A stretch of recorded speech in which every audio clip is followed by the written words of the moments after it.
Ito yung kasagsagan ng mga malalakas na bagyo na kung saan inanod po ito dito sa Dalampasigan mga kabayan.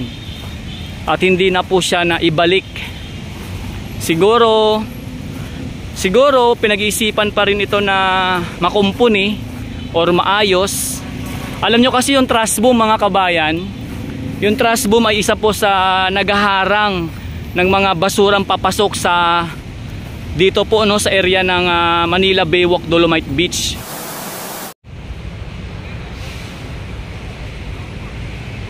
O magandang araw muli mga kabayan ko no. So nandito tayo ngayon sa isa pinakamagandang pasyalan sa lugar ng Maynila na dinadayo ng ating mga kababayan. Siyempre walang iba kundi ang napakagandang Manila Baywalk Dolomite Beach. So pakita po natin yung ating mga kababayan na mga namamasyal dito. Ayan. So andun po yung pinaka entrance. At nakikita po natin no, na talagang tahimik at nag-i-enjoy lang na nakaupo sa Dalampasigan itong ating mga kababayan. So pakita po natin yung dagat. Ayan. Kung saan isa nga po sa inantayin dito yung napakagandang sunset view sa ngayon. Ayan, dito po sa aking likod makikita nito natin yung ano to. Ayan, mga bata oh, di ba? So, yan po yung isa sa naging resulta sa paglinis ng ating Manila Baywalk Dolomite Beach mga kabayan ko. Ang ganda pagmasdan, no? Diba? So, tuloy po natin at puntahan po natin yung pinakadulo mga kabayan ko. Puntahan natin, lalakarin natin. Ipapasyal ko kayo dito sa kahabaan ng Dolomite Beach na merong 500 meters na sukat at kung saan talagang makikita po natin na malinis at syempre yung nakikita po natin yung kasiyahan ng ating mga kababayan na mayroon sila napapasyalan na ganitong lugar sa Maynila.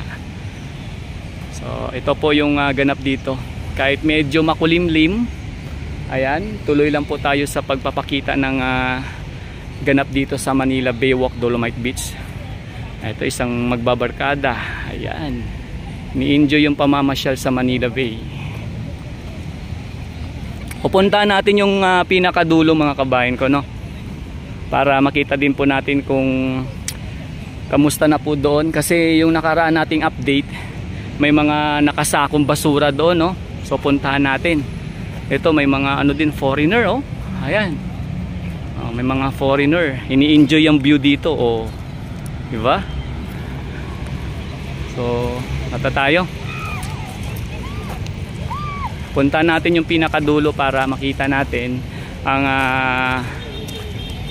sitwasyon na ngayon doon mga kabayan. Ayan. Kita nyo no, maraming foreigners.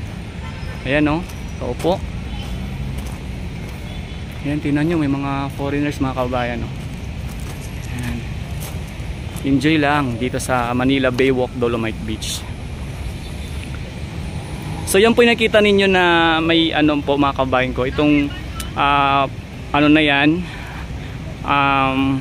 parang office styles. Yan po yung tinatawag na Mandamos Office. Ito naman, hindi ko sure kung ano pa po yung tawag dito eh. Pero ito po yan, Mandamos Office po yan. Sarap ng higa ni ma'am saka ano. Diretso lang tayo mga kabayan ko. Tuloy po tayo. Yan. Bali mga kabayan ko, manood lang muna kayo dyan para ipapakita natin sa inyo yung pinakadulo. Yan. Kasi nung nakarating update dito ay hindi natin ito napuntahan. So ngayon pupuntahan natin yung pinakadulong dulo. Mamaya ko nabasahin yung inyong mga ano dyan, comments sa ating live. So syempre dito tayo sa may Dalampasigan. Yan. Babaybayin natin ito.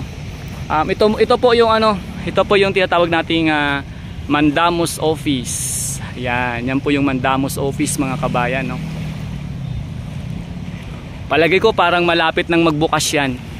Malapit na kasi nakikita natin dyan sa mismong likuran may mga table and chair na no, na naka-prepare. Siguro parang may coffee shop yan. Parang ganun po mga kabayan ko. So ito po yung Dalampasigan natin dito. Ayan. Ang linis, no? Tingnan nyo mga kabayan. Diba? Hanggang doon yan sa may pinakadulo. So, nung mga last month na update natin dito, may mga nakatambak dyan na basura sa part na to, na nakasako. Ngayon ay wala na mga kabayan. At ayun naman sa dulo, nakikita ninyo, yan yung mga trash boom na kung tawagin.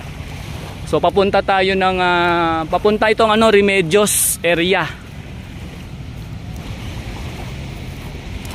Ang linis mga kabayan ko, linis na, oh. Tingnan nyo. Dito may part pa rin na ayan, may mga nakita tayo rito na nakasakong basura.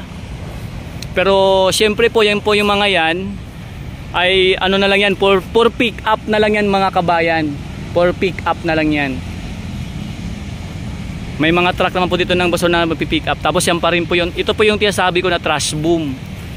Ito yung kasagsagan ng mga malalakas na bagyo na kung saan inanod po ito dito sa dalampasigan mga kabayan.